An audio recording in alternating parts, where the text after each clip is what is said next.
হিন্দু ধর্মে শিবলিঙ্গের মাহাত্ম্য অপরিসীম। এটি কেবলমাত্র পূজার উপকরণ নয়, এটি সৃষ্টি, স্থিতি এবং প্রলয়ের প্রতীক।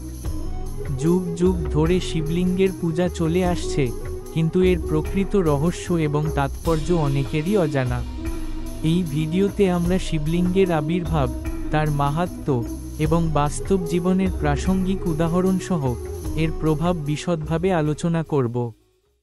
প্রাচীন কাহিনী অনুযায়ী একবার ব্রহ্মা এবং বিষ্ণুর মধ্যে কে বেশি শক্তিশালী তা নিয়ে তর্ক বাধে। তারা নিজেদের শ্রেষ্ঠ প্রমাণ করতে প্রতিযোগিতা শুরু করেন। তখন হঠাৎ করে আকাশ থেকে এক বিশাল, উজ্জ্বল আগুনের স্তম্ভ নেমে আসে তাদের সামনে, যার কোনো শুরু বা শেষ দেখা যায়নি। তখন তারা সিদ্ধান্ত নিলেন যে আগে এই আগুনের স্তম্ভের শেষ খুঁজে পাবে, সেই শ্রেষ্ঠ বলে গণ্য হবে। ব্রহ্মা হংস রূপ ধারণ করে উপরের দিকে ওই আলোক স্তম্ভের উৎস খুঁজতে যান, আর বিষ্ণু বরাহ রূপ ধারণ করে নিচের দিকে ওই আলোক স্তম্ভের শেষ খোঁজ করতে যান। কিন্তু কেউই সেই স্তম্ভের শেষ খুঁজে পাননি। ব্রহ্মা তখন এক কৌশল অবলম্বন করে মিথ্যা বলেন যে তিনি স্তম্ভের শীর্ষ খুঁজে পেয়েছেন, এবং তিনি প্রমাণস্বরূপ কেতকী ফুল তুলে আনেন।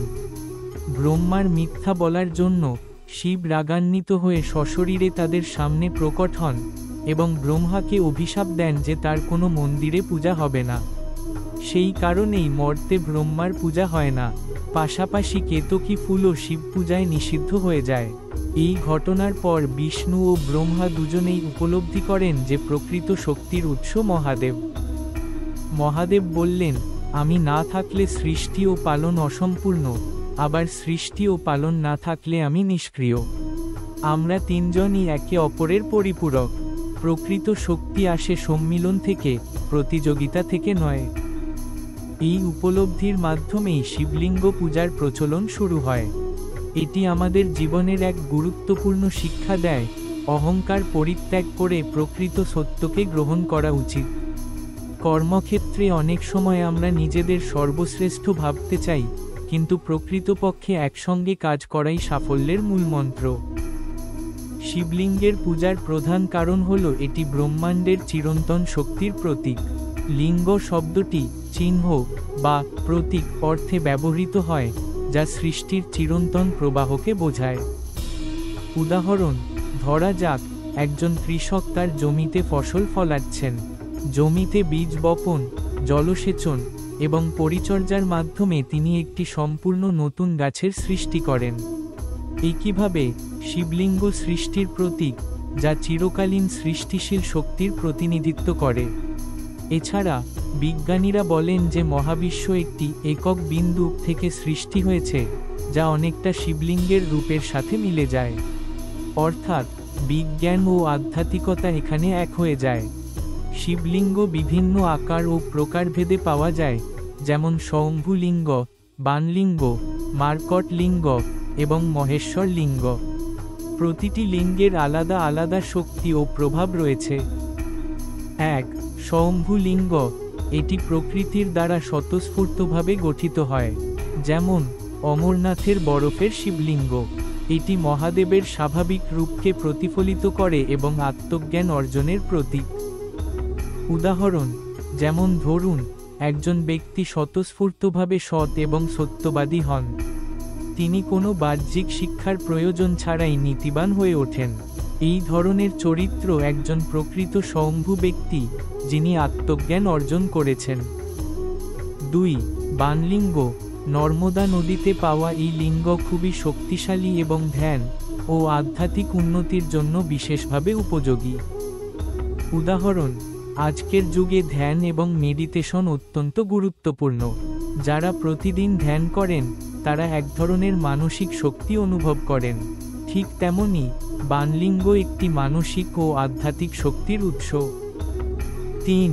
মহেশ্বর লিঙ্গ, এটি সাধারণত মন্দিরে পূজিত হয় এবং পরিবার ও সমাজের মঙ্গল কামনার জন্য ব্যবহৃত হয়।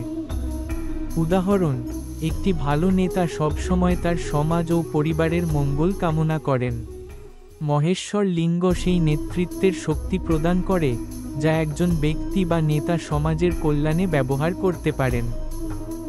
শিবলিঙ্গের আকৃতি কেবল ধর্মীয় প্রতীক নয়, বরং এটি গভীর বৈজ্ঞানিক তাৎপর্য বহন করে। অনেক বিজ্ঞানী মনে করেন এটি একটি কসমিক এনার্জি ধারক। আপনি কি জানেন, ইউরোপীয় পারমাণবিক গবেষণা সংস্থাতে যে শক্তি নির্ধারণের পদ্ধতি ব্যবহৃত হয় তা অনেকটা শিবলিঙ্গের ধারণার সাথে মিলে যায়? মহাবিশ্বের শক্তির কেন্দ্রীভূত অবস্থান বোঝাতে বিজ্ঞানীরা অনেক সময় শিবলিঙ্গের সঙ্গে তুলনা করে থাকেন। শিবলিঙ্গ শুধুমাত্র পূজার একটি উপকরণ নয়, এটি জীবনের এক গভীর সত্যকে ধারণ করে। এটি আমাদের অহংকার ত্যাগের শিক্ষা দেয়, সৃষ্টিশীলতার শক্তিকে বোঝায় এবং আমাদের দৈনন্দিন জীবনে সঠিক সিদ্ধান্ত নেওয়ার ক্ষমতা প্রদান করে। যখন আমরা জীবনের সীমাবদ্ধতাগুলোর দিকে তাকাই, তখন শিবলিঙ্গ আমাদের শেখায় যে সত্যিকারের শক্তি সীমার বাইরে অবস্থান করে। আমাদের অহংকার এবং প্রতিযোগিতার ঊর্ধ্বে উঠে জীবনের গভীরতাকে উপলব্ধি করতে হবে। তাই যে মুহূর্তে মনে হবে আমি সর্বশ্রেষ্ঠ, তখনই মহাদেবের শিক্ষা মনে করতে হবে। প্রকৃত শ্রেষ্ঠত্ব আত্মজ্ঞানেই লুকিয়ে আছে। তাই শিবলিঙ্গের মাহাত্ম্য শুধু আধ্যাত্মিক দৃষ্টিকোণ থেকেই নয়, বাস্তব জীবনেও আমাদের জন্য অত্যন্ত গুরুত্বপূর্ণ। যারা শিবলিঙ্গের প্রকৃত তাৎপর্য বোঝেন, তারা জীবনের প্রতিটি ধাপে সঠিক পথ বেছে নিতে পারেন।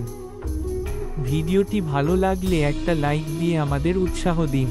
চ্যানেলটি সাবস্ক্রাইব করে পাশে থাকুন এবং নতুন ভিডিওর আপডেট পেতে বেল আইকনে ক্লিক করতে ভুলবেন না।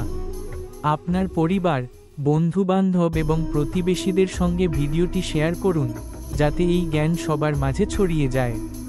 কমেন্টে আপনার মূল্যবান মতামত জানাবেন, কারণ আপনার প্রতিক্রিয়া আমাদের জন্য অনেক গুরুত্বপূর্ণ। ধন্যবাদ।